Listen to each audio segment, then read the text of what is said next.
Sit properly kasi magsakit ang back mo. Okay, come on. Slowly. Follow the line. Okay. Oh, very good. One more. Okay. Next time, I read my race. Yeah. Follow the line. Slowly. Okay. Here. Almost done for the big letter S. Okay. Very good. Let's count. How many letter S?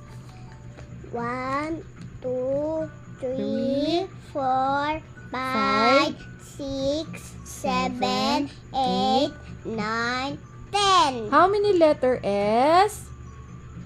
10. 10. What is this big letter S or small letter S? Big. Big. Okay. Now let's have the small letter S. This is the